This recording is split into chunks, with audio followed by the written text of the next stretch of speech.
crean conveniente inicien, ¿ah? Sí, doctor, depende de usted. Nosotros ya estamos listos Ya, para que se te inicie. ya, vamos. Inicia nomás Valeria y José Luis. Ok, voy a compartir pantalla o usted la comparte, doctor. Usted comparte tu hija. ¿O quiere? A Ok, ver, ya.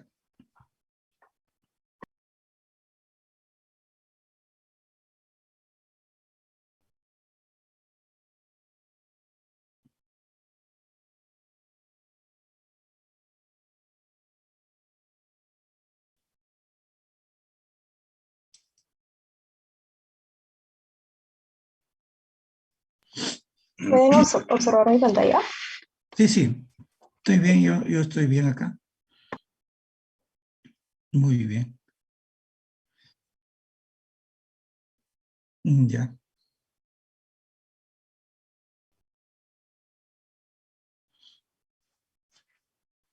Muy bien, Valeria. Entonces comenzamos, ¿no? Buenos días, jóvenes. Un gusto para mí estar con ustedes en esta mañana. Y bueno, vamos a seguir el calendario del Syllabus en cuanto al desarrollo de las clases teóricas. Hoy día nos toca el tema amenorrea. ¿Estamos correctos? ¿Estamos bien, Valeria? ¿Todo bien? Sí, doctor, no hay ningún Ya. problema. Nos está escuchando, digo, porque Sí, muy se bien, le ok, escucha bien. muy bien. Entonces el término amenorrea proviene de vocablos griegos, como casi todo lo que se comenzó en la medicina. A significa sin, men significa mes, rei, influir, y ea es un sufijo de pertenencia. Entonces esto implicaba el hecho de ausencia de menstruación. La que sigue,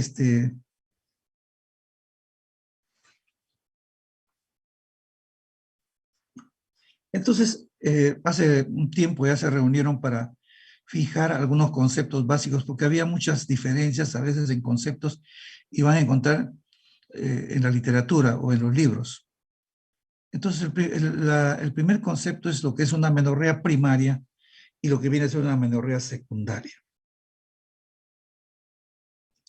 La amenorrea primaria está referida básicamente a la ausencia de la menstruación a los 15 años y en presencia del desarrollo de caracteres normales secundarios, sexuales normales. Sin embargo, por un acápite, casi todos ya han llegado a ese consenso de que si a los 13 años no aparece la menarquia o la menstruación y no existe a ello asociado caracteres sexuales secundarios, hay que estudiarlos como tal y hay que ya definir lo que es una amenorrea primaria y que hay que estudiarlo. Mientras que la amenorrea secundaria se caracteriza por el cese de la menstruación previamente, que estaban regulares en un espacio de 3 meses o cuando había cierta irregularidad en un periodo de 6 meses. Esto ya merita una evaluación. La que sigue. Bueno, probablemente ustedes ya han visto este esquema en las clases anteriores, especialmente en manejo de la infertilidad y en el eje hipotálamo hipofisario ovárico y también entrando con ello la suprarrenal. Lo cierto es que todo comenzaría en el pool que va juntándose en el núcleo 4 que está en el hipotálamo. Sin embargo, es bueno decir que en el periodo de la adrenarquia prepuberal, o sea, cuando no existe la menstruación, y generalmente está entre los 9 a 11 años, ¿no? Existe una función suprarrenal.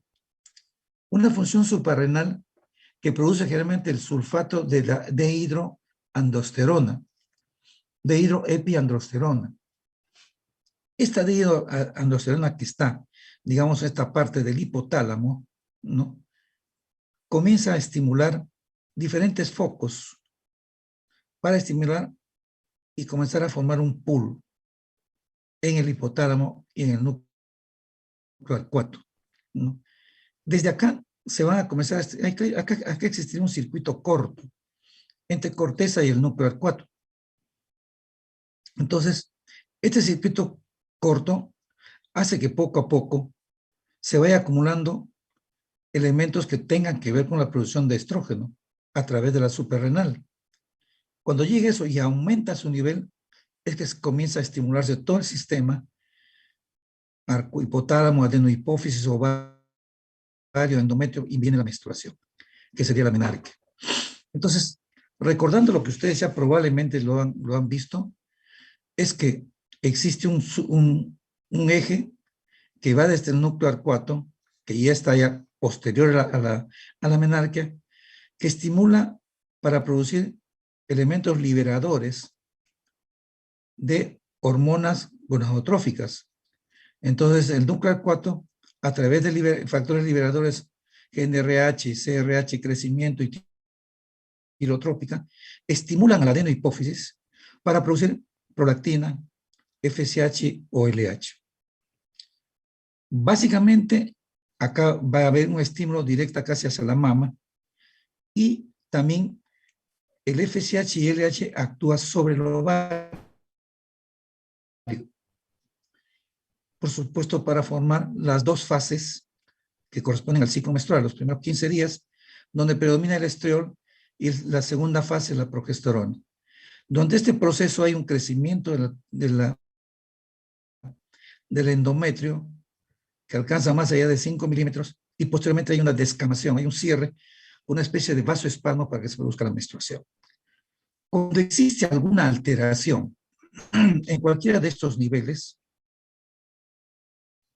antes de la primera menarquia, probablemente los problemas estén asociados a corteza y al núcleo arcuato.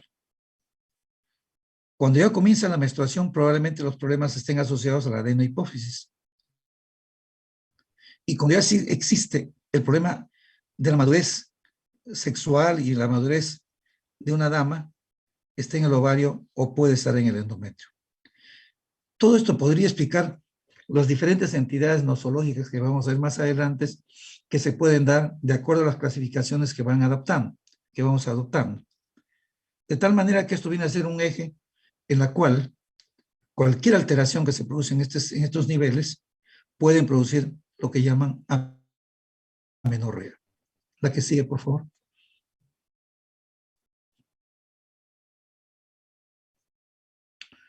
Bueno, hasta antes ha habido varias clasificaciones.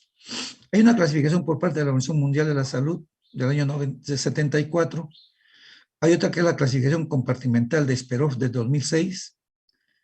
La clasificación también de la Sociedad Española de Ginecología y Obstetricia de la SEGO del 2006. Y la última que es la creación de la Sociedad Española de Fertilidad del 2010. Nosotros, durante el desarrollo del tema, probablemente más vamos a inclinarnos a ver la clasificación compartimental de Sperov, que es en parte lo que les he explicado dentro de la fisiopatología de lo que podrían producir los problemas de amenorrea. La que sigue.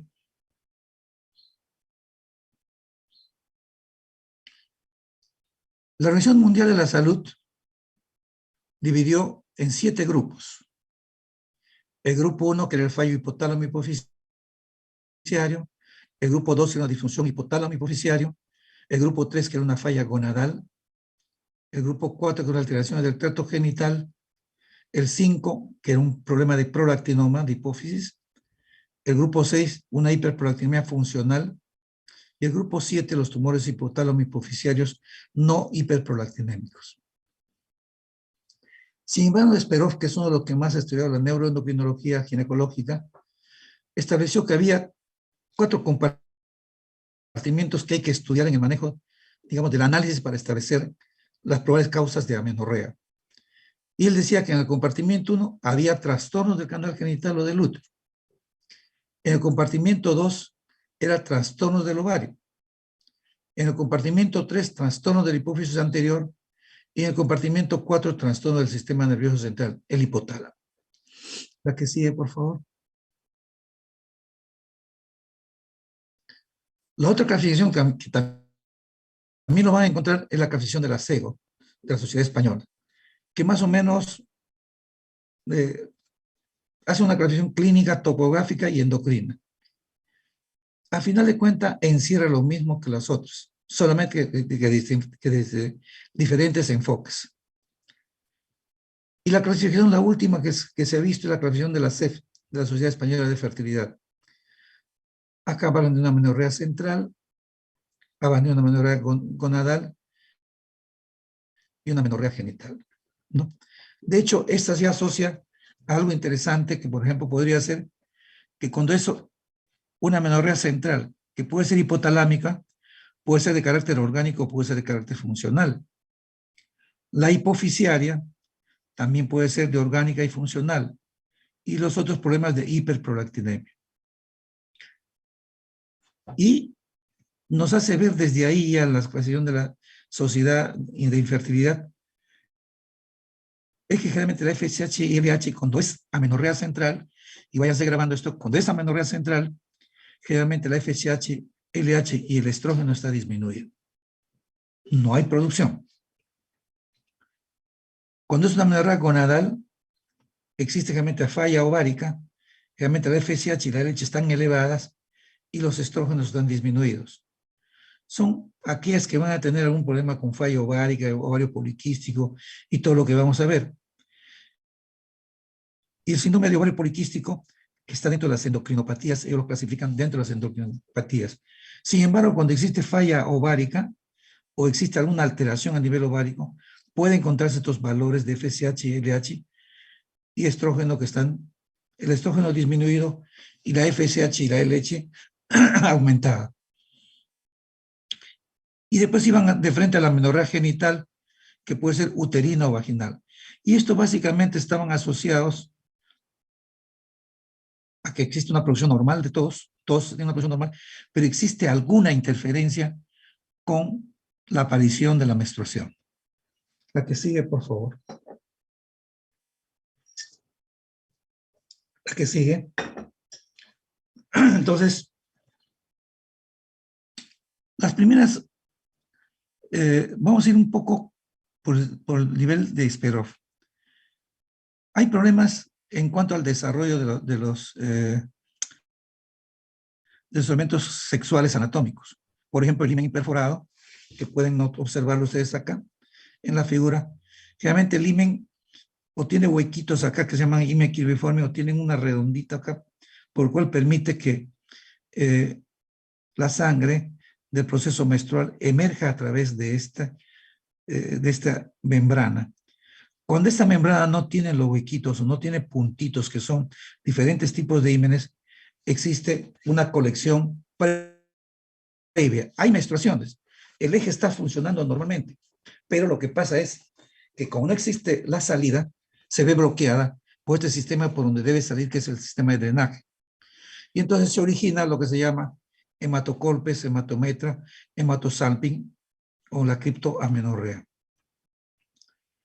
Pero paralelo a ello, imaginemos en esta otra imagen, puede haber desarrollo de los conductos mullerianos, ¿no? Entonces, va a haber problemas de tabiques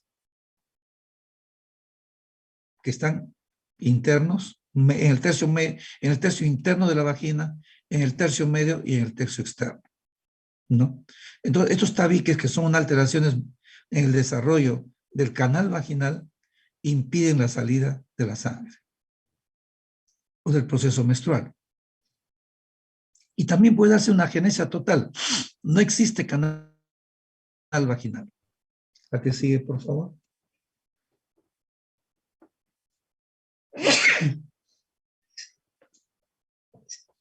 Muy bien. Dentro de ellos se conocen la agenesia del conducto de Müller o síndrome de Weyrauch-Kitansky-Kuster, que es la que siempre preguntan en los exámenes o en los exámenes de ingreso. La agenesia, ¿en qué consiste, no? ¿Por qué? Porque es la segunda causa más frecuente de amenorrea primaria. Existe una ausencia congénita parcial o total del útero o de la vagina. Generalmente las gónadas son normales y funcionales, pero tienen un cariotipo 46 que es XX, pero se asocia a anomalías funcionales en un 30% y esqueléticas en un 12%. Después está el síndrome de feminización testicular o síndrome de Morris, ¿no? Que es generalmente una enfermedad hereditaria recesiva ligada al cromosoma X. ¿no?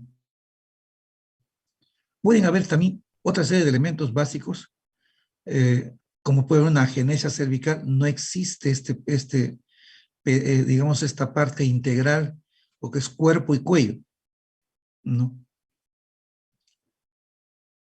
Puede haber una agenesia o hiperplasia tubárica, hay ausencia de las trompas, son damas a veces que acuden porque no pueden fertilizar, ¿no? O hay una agenesia o hiperplasia del fundus, ¿no? Del fondo. Entonces, son las cosas que pueden encontrar dentro de las primarias. La que sigue, por favor.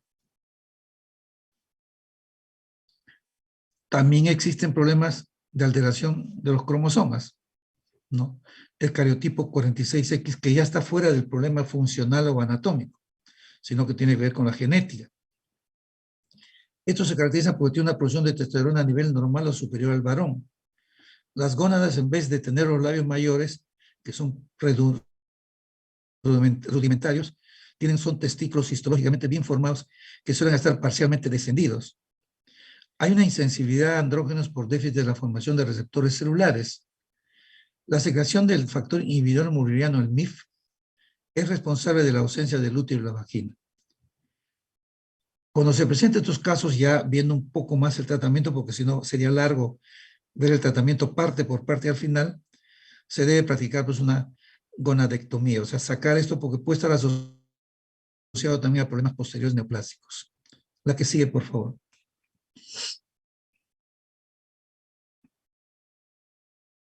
La de origen uterino y que tienen que ver asociados a amenorrea secundaria. Lo que van a ver frecuente en su vida profesional y tal vez cuando ya estén de acá a un año haciendo su internado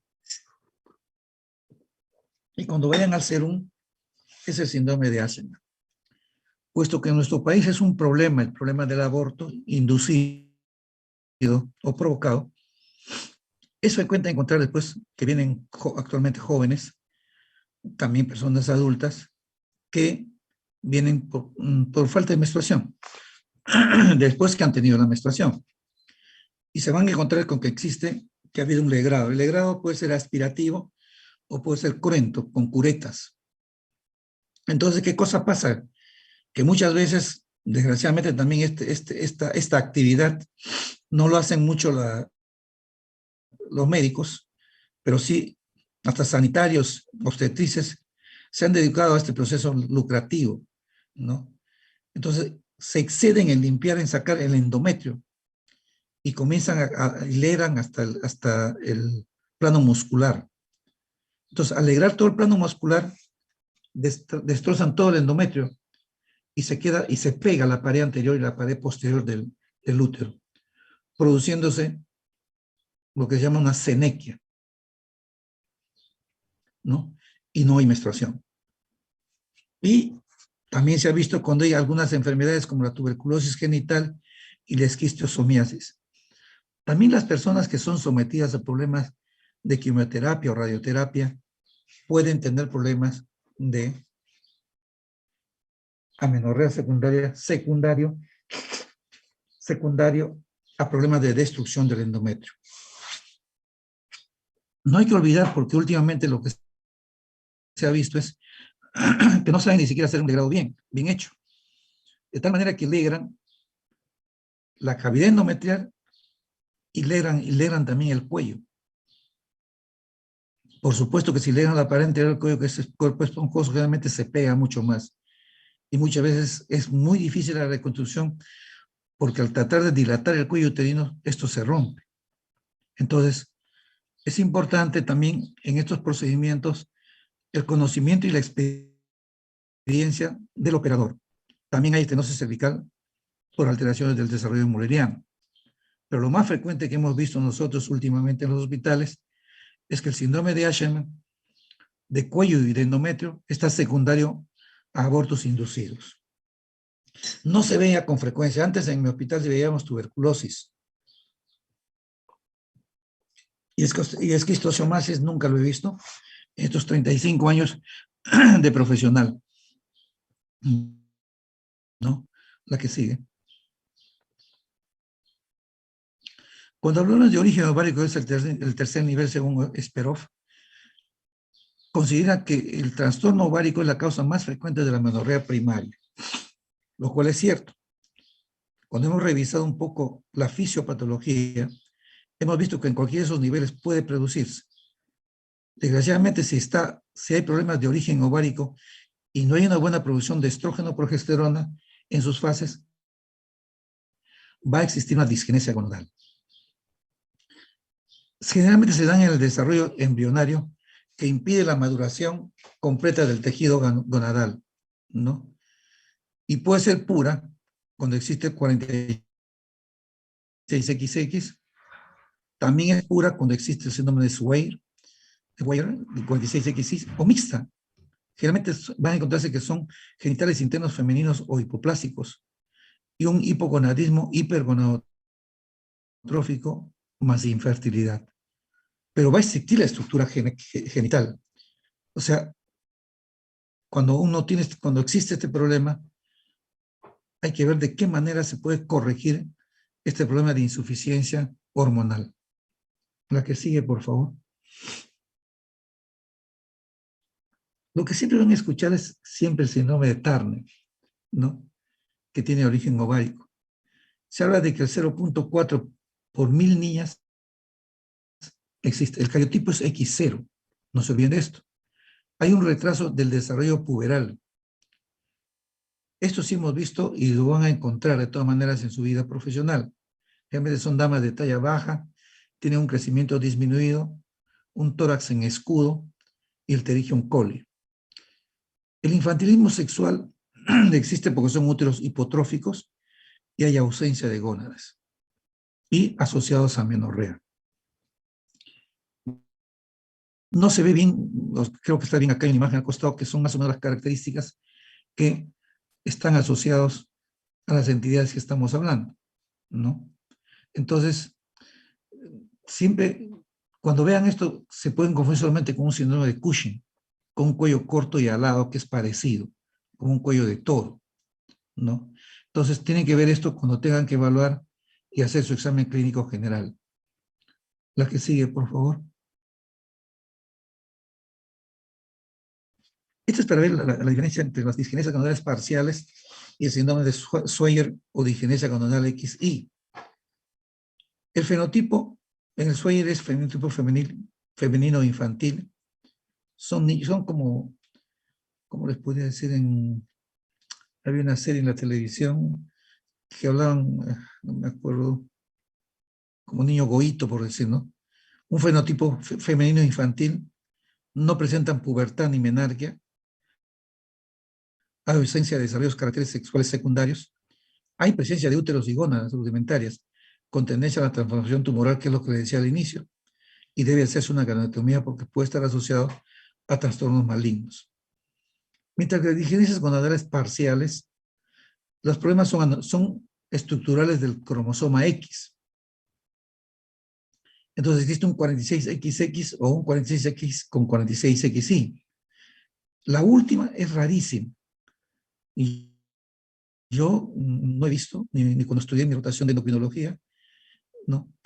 Pero la otra sí se puede ver, ¿no? Y generalmente son tejidos ováricos funcionales que pueden producir cierto grado de desarrollo femenino. Y en ocasiones menstruaciones y una función reproductora que yo lo que he visto es nula casi. Sin embargo, esto sí se puede corregir en cuanto a infertilidad. La que sigue, por favor. Esta es otra entidad que se ve en el estudio que hacen generalmente los que se dedican a infertilidad, ¿no? Hay una falla ovárica prematura, se llama así, que es una amenorrea secundaria con o sin esterilidad previa. Hay un hipoestronismo de la 17-beta estradiol que son menores a 50 picogramos por mililitro. Se asocia a manifestaciones climatéricas completo o parcial. Está generalmente asociado dentro del desarrollo embrionario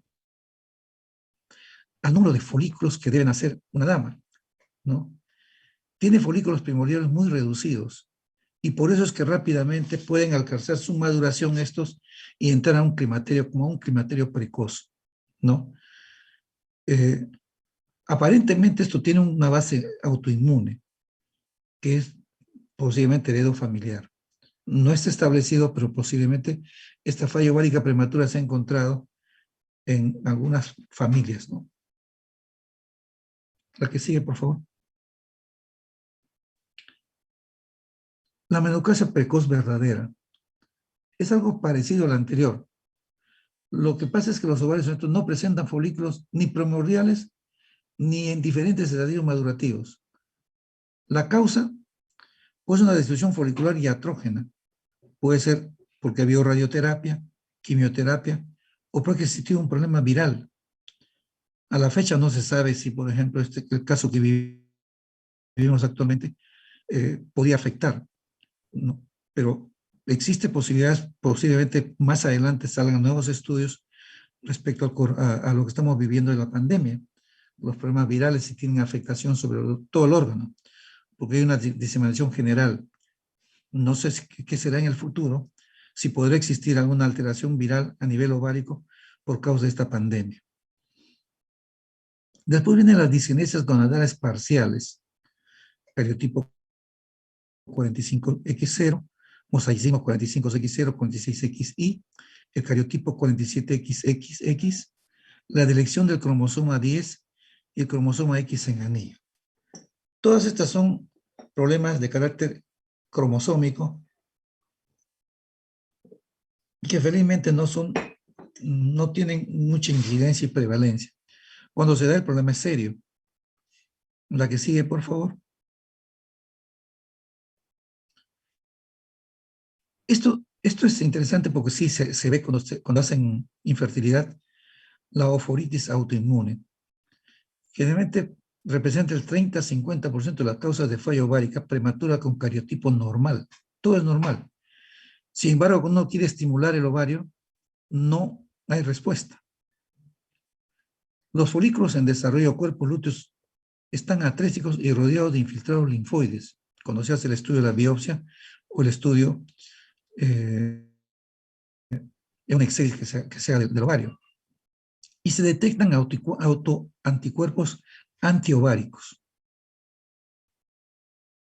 Existe, dentro del síndrome de insensibilidad ovárica, existe un síndrome de resistencia ovárica a las gonadotrofinas, el síndrome de Advanche.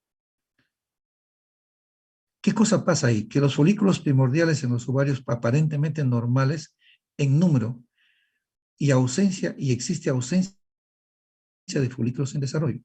O sea, a diferencia del otro, van a encontrar que existe un número primordial de folículos normales, pero no hay desarrollo de ellos. Y que son folículos insensibles a las gonadotrofinas por defecto de receptores.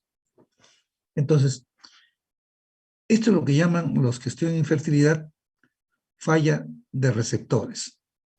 No existen los elementos que hagan conexión con los receptores ováricos y generalmente el estímulo del ovario a través de sustancias generadoras gonadotróficas o estrógeno y progesterona no responde. Y estos generalmente, hasta donde he visto, en algunos de otros casos van a inseminación artificial. La que sigue, por favor. Las distrofias ováricas. Estas distrofias ováricas son amenorreas que siguen un periodo largo de alteraciones del ciclo menstrual, asociado a un aumento de andrógenos. Van a encontrar el famoso síndrome de Stein-Leventhal u ovario poliquístico, el de tipo 1 y el de tipo 2. El de tipo 1 generalmente es muy raro. Hay una amenorrea secundaria y se instala progresivamente esta amenorrea. Pero existen muchos periodos de oligoamenorrea dentro de ese espacio. Y generalmente está asociado a esterilidad primaria y tendencia a la obesidad. El de tipo 2 es más frecuente. Hay oligoamenorrea, hay un síndrome premenstrual e insuficiencia lútea. Es la causa más frecuente de amenorrea para ovulación. No se olviden de esto. Dentro de las distrofias ováricas asociados a amenorrea, dentro del síndrome de Stein-Leventhal, la más frecuente es la de tipo 2. Y es la más frecuente para producir anovulación. Y después hay tumores de ovario productores de andrógenos, como el androblastomas, que son los problemas de distrofias ováricas que se presentan en las amenorreas de origen ovárico. La que sigue, por favor. Después vamos a lo que es más frecuente en cuanto al periodo puberal o puber, ¿no? Existe un panhipopituitarismo, que es la insuficiencia hipofisiaria global, consecuencia de isquemia o infarto. Y el síndrome de Sheehan, que es el que más van a encontrar en la literatura, es generalmente secundarios a hemorragia posparto, ¿no? Yo en realidad nunca he visto un síndrome de Sheehan, he visto grandes hemorragias, pero no he podido demostrar un síndrome de Sheehan. Probablemente lo han visto malos endocrinólogos, que son los que llegan después con los trastornos de carácter hormonal. Pero en ginecología nosotros no hemos visto casi Sheehan como menorrea, y eso que hemos visto grandes episodios de sangrado, que llegan hasta el shock hemorrágico, ¿no? Y existen también otras causas de cirugía o radioterapia que pueden originar un panhipopituitarismo, ¿no? Pero el más conocido es el síndrome de Sheehan. Después existen patologías sistémicas que originan un problema hipofisiario, como la hemocromatosis, la sarcoidosis y la tuberculosis. De lo que nosotros hemos visto es tuberculosis, ¿no? Como causa de alteración. De todos los tipos, la tuberculosis existe en todos sitios y de todo tipo. También sí hemos visto el síndrome de silla turca vacía, que es una alteración congénita que se da como consecuencia que la hipófisis queda aplanada y separada del hipotálamo, que se llama silla vacía primaria. Y otras causas, ya sea por radioterapia o porque había una cirugía mal aplicada, es el síndrome de silla vacía secundaria. La secundaria casi no la he visto yo, pero sí he visto más la primaria, ¿no? Que sí hemos tenido oportunidad de verlo, como origen de amenorrea de origen hipofisiario. La que sigue, por favor. ¿Existen tumores hipofisiarios? Sí. ¿Son la causa más frecuente de amenorrea hipofisiaria? Sí. Generalmente los adenomas secretantes. Los adenomas, dentro de ellos, el que origina los adenomas de prolactina. Estas son las más frecuentes. El microadenoma se denomina cuando tiene menor de 1 centímetro y el macroadenoma cuando son mayores de 1 centímetro. Después tienen los adenomas somatotróficos, donde está el gigantismo y la acromegalia. Tienen los adenomas corticotróficos, la enfermedad de Cushing, no se olviden de esto. Y los adenomas tirotróficos, que son el hipotiroidismo, que son raros, pero que se presentan. Y que están dentro del esquema que hemos visto al iniciar, dentro del eje hipotalámico, hipofisiario ovárico, uterino, ¿no? La que sigue, por favor. ¿Existen endocrinopatías no ováricas? Sí, que a veces por no estar, digamos, dentro del eje, pero no se olviden de que parte del inicio del proceso menstrual se origina precisamente la suprarrenal, con la dihidroepiandrosterona, si ustedes recuerdan, que es aquella que va a sensibilizar, por decir, a la corteza cerebral, a las zonas hipotalámicas, ¿no? Entonces, ¿existe una hiperplasia congénita suprarrenal? Sí, que se llama el síndrome adrenogenital congénito. Esto corresponde a una forma de intersexualidad producida por déficit metabólico que es congénito y que produce masculinización por exceso de andrógenos. En este caso, no estamos hablando del nivel central, para no confundirlos.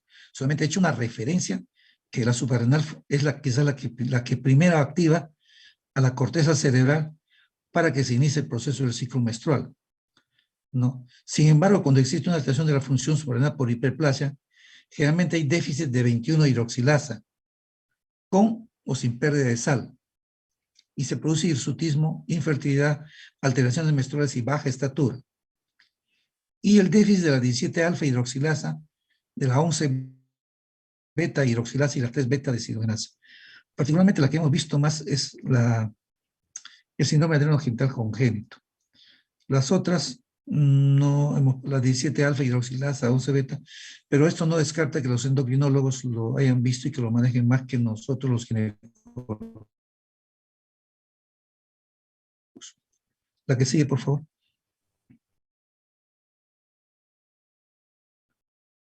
Seguimos en endocrinopatías no ováricas. La hiperfunción suprarrenal adquirida puede ser de origen hipoficiario o suprarrenal, por hiperplasia o tumores o ectópicos que producen ACTH en ciertos tumores como carcinomas bronquiales. Los neumólogos de mi hospital se han visto este tipo de una hiperfunción suprarrenal adquirida por una producción ectópica de ACTH. Y generalmente pueden originar un síndrome de Cushing, ¿no? Y la hipofunción suprarrenal, que es la enfermedad de Addison, que sí lo van a ver, o ya lo deben haber visto con la endocrinología, que es una entidad que ven mucho los endocrinólogos y que están asociados a problemas también de amenorrea. Estas entidades de hiperfunción o hipofunción suprarrenal van asociados a problemas de amenorrea que no son ováricas, sino que tienen que ver con la suprarrenal. Y también no se olviden que si, por ejemplo, existe una falla en la producción de la dihidroepiandrosterona, puede ser que nunca menstrue una dama y el problema sea idiopático y nunca se conozca la causa, por lo cual existe una amenorrea. La que sigue, por favor. También existen problemas asociados a la función tiroidea, ¿no? Los adenomas no secretantes, que son generalmente los adenomas cormófobos, y se descubren cuando han crecido lo suficiente para originar signos neurológicos o hipopituitarismo. Si no, no se manifiestan. Y las hiperprolactinemias funcionales, donde no se evidencia el tumor hipoficiario y hay que descartar de todas maneras una distrofia ovárica o un hipotiroidismo. Esto sí puede ser que lo encuentren más o lo vean más. Los que hacen neuroendocrinología ginecológica me referían que sí han visto estas entidades. La siguiente, por favor.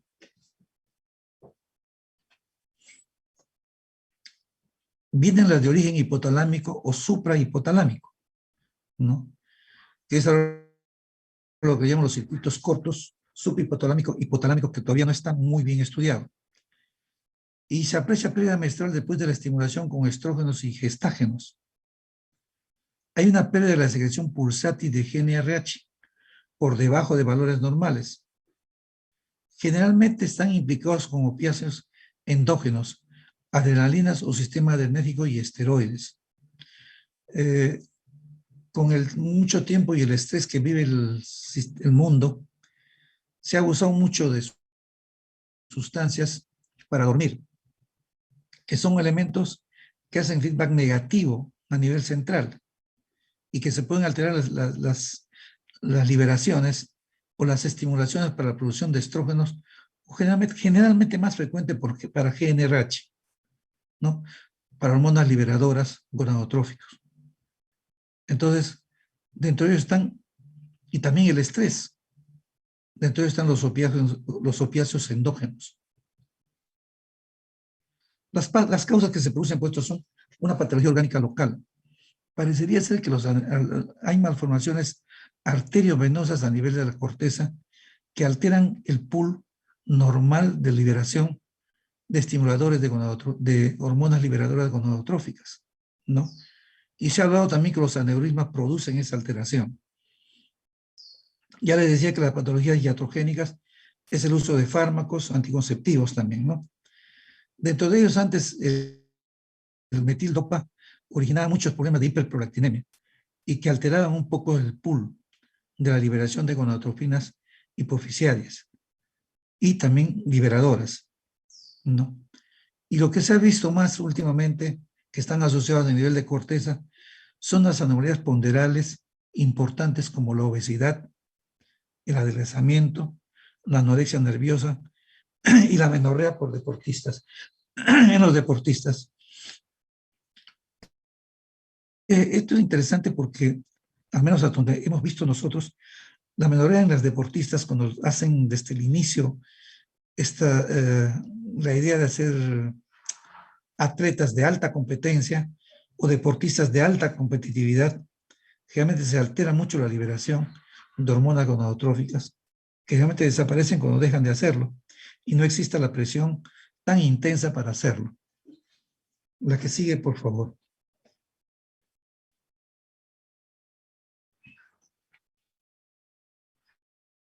Bueno, ¿qué cosa pasa entonces cuando hay, generalmente están asociados, les decía, anomalías psicógenas?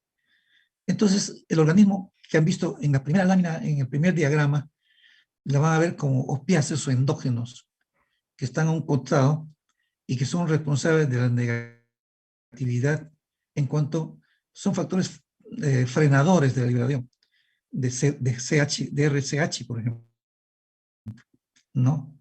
Porque aumenta los opiáceos endógenos que interfieren con la secreción pulsátil del hipotálamo hacia la hipófisis o en el circuito corto hipotálamo suprahipotalámico hipotalámico, ¿no? En esos niveles se puede producir eso y bueno, es una dama que nunca va a tener menstruación. Hay que llegar a ese diagnóstico por descarte. Y hay defectos congénitos, genéticos también, como es el síndrome de Laurens-Montvidal, que es una lesión congénita grave en el mesencéfalo infantil que produce infantilismo sexual, obesidad, déficit mental, retinitis pigmentaria, polidactilia e hipertricosis. La distrofia olfativo genital o síndrome de Kalman, que es la atrofia de la corteza olfatoria e infantilismo sexual. Y la anosmia, que es una amenorrea primaria, falta de desarrollo de los caracteres sexuales secundarios. Muchas veces todas estas entidades que tienen que ver con el problema de desarrollo infantil o embrionario, que están asociadas al problema embrionario, son descubiertos en el desarrollo de la pubertad. Algunos de ellos antes de la pubertad. Sin embargo, más se dan en la pubertad. Entonces habrá que revisar todo el problema de patologías infanto-juveniles que se van precisando donde se van a encontrar estas alteraciones y generalmente ven los especialistas en adolescentes, ¿no? Los ginecólogos adolescentes. La que sigue, por favor. Muy bien. Entonces, hemos visto en esta rápida enumeración teórica de las causas de amenorrea, basado más que todo en la clasificación de Esperov, con algunas variantes. Hemos visto qué cosa vamos a hacer o qué cosa podemos hacer cuando nos presentamos ante una falta menstrual. Lo primero, toda su vida lo que van a hacer ustedes, porque han elegido la carrera de medicina, es anamnesis y exploración. Esto quiere decir que recordemos lo primero. Tienen que ver si esta persona que está en edad puberal o que está en el desarrollo de la adolescencia tiene sus características sexuales bien definidas. Si tiene sus características normales bien definidas y su desarrollo y ha habido menstruación, van a irse hacia lo secundario. Pero si no ha habido menstruación, van a ir hacia lo primario. Entonces, ante esta presencia y después se han examinado al paciente y han visto que no hay desarrollo sexual, tienen que pedir algunas cosas básicas actualmente. Tienen que pedir un dosaje de FSH, de LH, de estradiol, de prolactina, de tiroestimulante y para ello una ecografía para ver cómo están los órganos internos. Llámese cuerpo uterino, trompas, ovario, cuello uterino. Porque hemos visto que todo es un contexto general para poder establecer la causa de la amenorrea. Vuelvo a repetir, no nos olvidemos de la anamnesis y la exploración. No se olviden de ver bien los desarrollos sexuales, que es importante. Una vez que hemos pedido estos análisis, que hemos explorado y tenemos una presunción diagnóstica, vamos a establecer el pedido de los análisis. Vamos a pensar que nos encontremos al lado izquierdo con una prolactina elevada. Se habrá que hacer un estudio de hiperprolactinemia. ¿Y a qué nivel estaría posiblemente la lesión? A nivel central. Entonces, ¿qué cosa es? ¿Es una disfunción? ¿Es un tumor hipoficiario? Algo tiene que ver. Pero ya ustedes se tienen que inclinar a pensar que es un problema de una amenorrea de carácter central. Vamos al otro lado y encontramos la FSH elevada, la folículo estimulante elevada. Entonces inmediatamente vamos a pensar que tiene alguna falla ovárica. Vamos a estudiar si existe o no una falla ovárica. Entonces desde ya, topográficamente, según Esperov, tengo que ir pensando en una amenorrea de carácter gonadal. Entonces hay que ver que no existe alguna alteración en los órganos efectores terminales. Vamos a ver que si el resultado que nos ha venido tiene una FSH normal o baja, inmediatamente tenemos que asociar a la ecografía. Y tenemos que buscar si el endometrio es menor de 5 milímetros o es un endometrio mayor de 5 milímetros. Y entonces ahí hacemos una prueba de gestágenos o test de gestágeno. Si la prueba de gestágeno nos resulta negativo y no obtenemos la menstruación, vamos a un test estrógeno-progesterona, ¿no? Si con esto logramos menstruación, probablemente el problema funcional o el problema estructural esté en el hipotálamo o en la hipófisis. Por lo tanto, ya lo vamos a ver como una amenorrea de carácter central. Si encontramos que con el estímulo de estrógeno-progesterona se hace un estudio y sale negativo, el estudio es del tracto genital, probablemente tengamos una anomalía congénita en el sistema genital. Esto es lo que básicamente tienen que tratar de estructurar cuando estén ante un paciente. Examen clínico, análisis, por supuesto que el endometrio, el espesor del endometrio les va a dar la ecografía, que creo que no les mencioné. Y en base a eso ustedes van a actuar empleando una test de gestágenos o estrógeno progesterona para ver si hay un efecto y logran la menstruación. Paralelo a ello están pensando ustedes en qué nivel podría estar. Sí, si hay problema de hiperprolactinemia y la prolactina está elevada, posiblemente sea una amenorrea central, generalmente la hipófisis. Si existe un problema con el test de estrógeno-progesterona, es positivo y hay menstruación, la falla también está en estudio hipotálamo hipoficiario. Y así van ubicando este organigrama que mentalmente lo pueden ver cuando ya, bueno, estemos en la vida real y estemos en los consultorios. La que sigue, por favor. Vamos a ir ya a lo más selectivo. Se nos presentó a nosotros una niña, una puber o un adolescente, ¿no? Entonces, que nunca ha tenido la menstruación. Como les vuelvo a repetir, siempre tienen que hacer historia clínica y examen físico. En este caso, como ya les decía anteriormente, tienen que buscar los caracteres sexuales secundarios. Y ahí tienen que ver si están presentes o no están presentes. Presente y no presente. Vamos a pensar que no estén presentes. Entonces van a buscar el dosaje de determinar LH y FSH, que son las hormonas que se producen a nivel ovárico. Si encuentran que la LH o FSH es menor de 5, existe un hipogonadismo hipogonadotrófico. Si la FSH es mayor de 20 y la LH es mayor de 40, que son valores normales, existe un hipogonadismo hipergonadotrófico y de hecho tienen que ir a buscar un estudio cromosómico. Si encuentran un cariotipo 45XX0, de hecho es un síndrome de Turner. Si encuentran un cariotipo 46XX, es una agenesia gonadal o es una disgenesia gonadal pura. Eso es cuando encuentran niveles hormonales de LH y FSH gonadotróficos disminuidos. Pero si encuentran que tienen caracteres posteriores a su examen, secundarios presentes, entonces inmediatamente tienen que hacer un estudio de ecografía para ver si existe un útero ausente o un útero presente. Si existe un útero ausente, de hecho, puede haber problemas en cuanto a la formación genética y tienen que ir a buscar un cariotipo. Cuando buscan el cariotipo, probablemente pueda tener dos oportunidades, que sea un 46XY o un 46XX.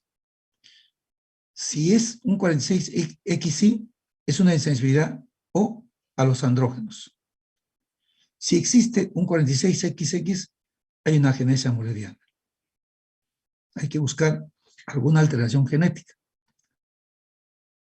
Si tienen útero presente y no hay sangrado, probablemente existe una obstrucción del sangrado. E inmediatamente van a ir a ver cómo está el canal. A lo mejor hay un himen perforado o un septo vaginal, que es lo más frecuente. La que sigue, por favor. Ahora bien, vamos a ver si ya se les presenta un paciente para una amenorrea secundaria, ¿no? Entonces, la causa más frecuente de amenorrea secundaria es el embarazo. O sea, no se olviden que una dama que está en etapa reproductiva o una joven que está en etapa reproductiva, la causa más frecuente de amenorrea secundaria es el embarazo. Por lo tanto, su estudio debe comenzar por buscar demostrar que el embarazo es negativo. Entonces, una vez que han demostrado que no existe embarazo y es negativo, entonces le piden prolactina y TSH. Y ahí van a tener dos cosas básicas que pasan. Si es normal o si está elevada. Si estas gonadotrofinas están elevadas. Vamos por lo normal. Vamos a pensar que esté normal y no hay menstruación. Entonces se hace un test de prostágeno. Se inyecta progesterona o se da por vía oral progesterona y si debe producirse menstruación. Si no hay menstruación, es un síndrome anovulatorio. Entonces puede estar ante un ovario poliquístico, puede estar ante un problema hipotalámico o puede estar ante la presencia de una obesidad. Si no hay menstruación, de todas maneras vamos y establecemos otra vez el test de progesterona. Si se produce la menstruación y no se produce la menstruación, con el test de progesterona, ¿se puede producir la menstruación o no se produce la menstruación? Si se produce la menstruación, probablemente haya problemas de LH y FSH. Y esta LH o FSH pueden estar elevadas o pueden estar bajas. Si están elevadas, se trata de un hipogonadismo hipergonadotrófico. Y van a tener pacientes que están con problemas de menopausia precoz o que han sido sometidas a una oferectomía. Esto se nota claramente cuando a veces se tiene que hacer una operación, una histerectomía total con oferectomía total. Rápidamente le llevamos a una menopausia precoz, pero tiene que haber tenido indicaciones de hacer eso, ¿no? Si la LH y la FSH están bajas, entonces será un hipogonadismo hipogonadotrófico. Y tienen que pensar inmediatamente que puede ser central, que es un trastorno hipotalámico hipoficiario. Puede haber una neoplasia, puede haber una radiación del cráneo, puede ser una anorexia nerviosa, que es últimamente más frecuente, puede ser que haya un problema psíquico, ¿no? O que existe un problema, especialmente las deportistas, un ejercicio muy excesivo para lograr deportistas de alta competencia. Entonces, todo tiene una estructura de pensamiento en el análisis para poder establecer. Existe un algoritmo general para poder ver la menorrea, que ya lo hemos visto al inicio, pero si va y llega a ustedes una puber o un adolescente, tienen que aplicar otro tipo de algoritmo y tienen que buscar básicamente desarrollos sexuales primarios y secundarios. Y cuando tenga una dama que está en etapa reproductiva, tiene que comenzar haciendo una prueba de embarazo negativo. Y a partir de ello comienzan a dosar hormona gonadotrófica, TSH y prolactina. Y de ahí ya van reduciendo poco a poco a través de un algoritmo las probables entidades nosológicas que se pueden estar presentando en esta dama. La que sigue, por favor. Esto es solamente una pequeña visión de los test, o sea, de lo que más se utiliza, ¿no? El test de progesterona y estrógeno y solamente el de progesterona. Hay algunas dosis acá, hay la medoxiprogesterona, que 10 miligramos, ¿no? Por 11 días o 10 días. La noretisterona, 5 miligramos. Todos son elementos que ustedes pueden emplear para buscar la menstruación. Lo que no hay en nuestro medio, por si acaso, es el conjugado de quino, de estrógeno. No hay, pero sí pueden emplear estradiol o los agentes progestacionales para buscar la menstruación o estimular la menstruación. Esto es en el estudio ya dentro del fluxograma que hemos visto para buscar las causas más frecuentes de amenorrea. Entonces, no tienen que olvidarse un poco, digamos, las definiciones teóricas de las alteraciones asociadas según la clasificación de Speroff, que es la que más o menos hemos visto en esta clase, estamos viendo en esta clase, ¿no? O sea, hay que pensar en esos conceptos, qué cosas pueden encontrar que son de carácter anatómico, funcional o disfuncional. Y después, cuando hacemos los análisis reales para ver cómo está la función de producción, tanto de gonadotrofinas como de hormonas sexuales, tenemos que ver sus niveles normales. Cuando ya estamos en amenorrea, tenemos que estimular a través de progesterona o de estrógeno, solo. La que sigue, por favor.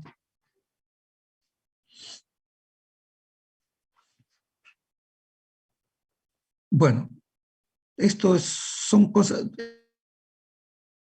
si ustedes han visto, hay muchas cosas que requieren tratamiento quirúrgico, otros ablasivos, a veces radioterapia, que son causantes de amenorrea. Pero en este mundo de la amenorrea hay damas que van a tener bebés.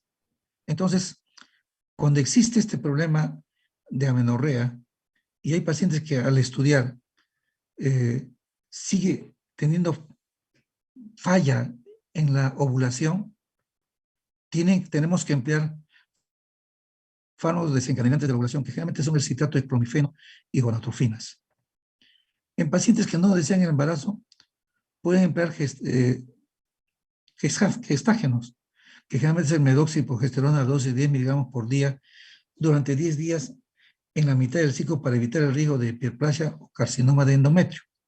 Y por último, pueden emplear cualquier anticonceptivo para ver si eso regula, porque puede ser una disfunción funcional transitoria o también puede ser permanente, falla en la producción de hormonas, ¿no? Que hay que estudiar, pero que ustedes han visto, pero el tratamiento básicamente va orientado a eso, a corregir las deficiencias de hormonas de fármacos que ayuden a la estimulación gonadotrófica o a la producción de estrógeno progesterona. La que sigue, por favor.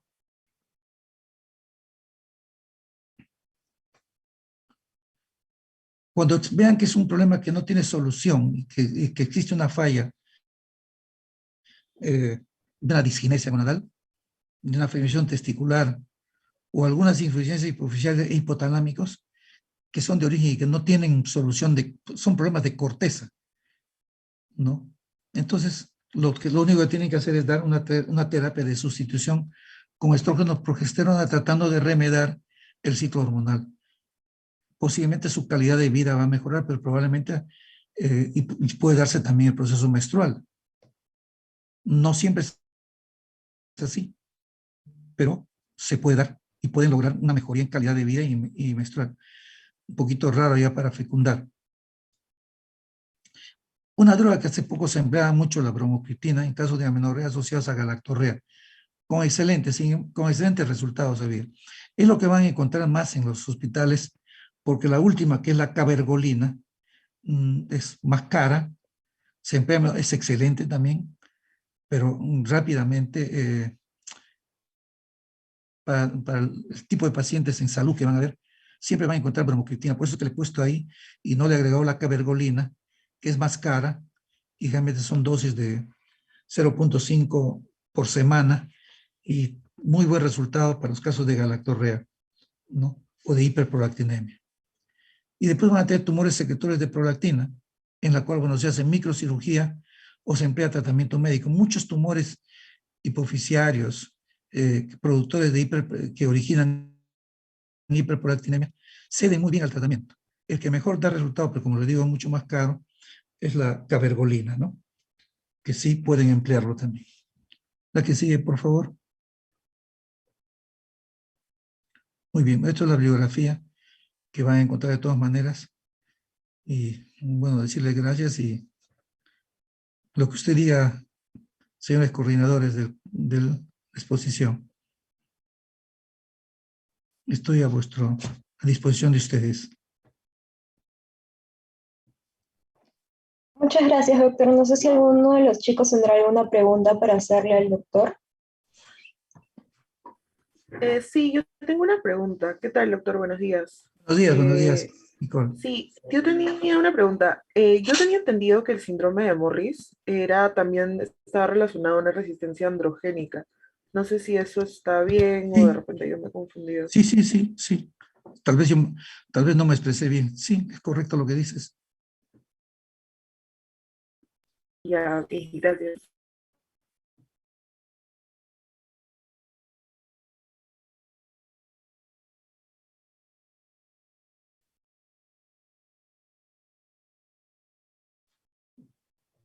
¿Alguna otra duda, chicos?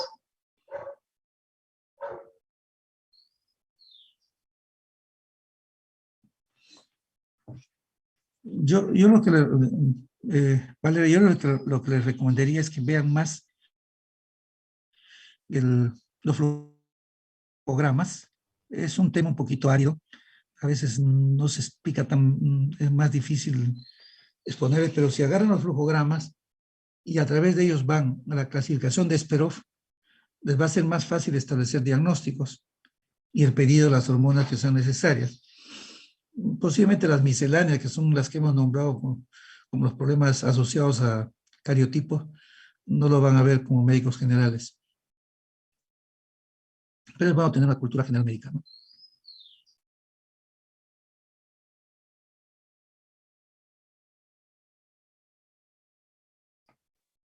Listo, doctor. Si es que no hay ninguna otra duda, creo que terminamos con la sesión por hoy. Eh, Muchas gracias, doctor, por la exposición. No, gracias a ustedes, a José Luis y a Valeria en la elaboración y el apoyo a la clase. Muy amables, Valeria y José Luis. Un gusto, doctor. Muchas gracias. Gracias, doctor. Gracias, doctor. Gracias, doctor. Hasta luego, doctor. Gracias. Gracias, doctor. Gracias, doctor. Gracias, doctor. Gracias.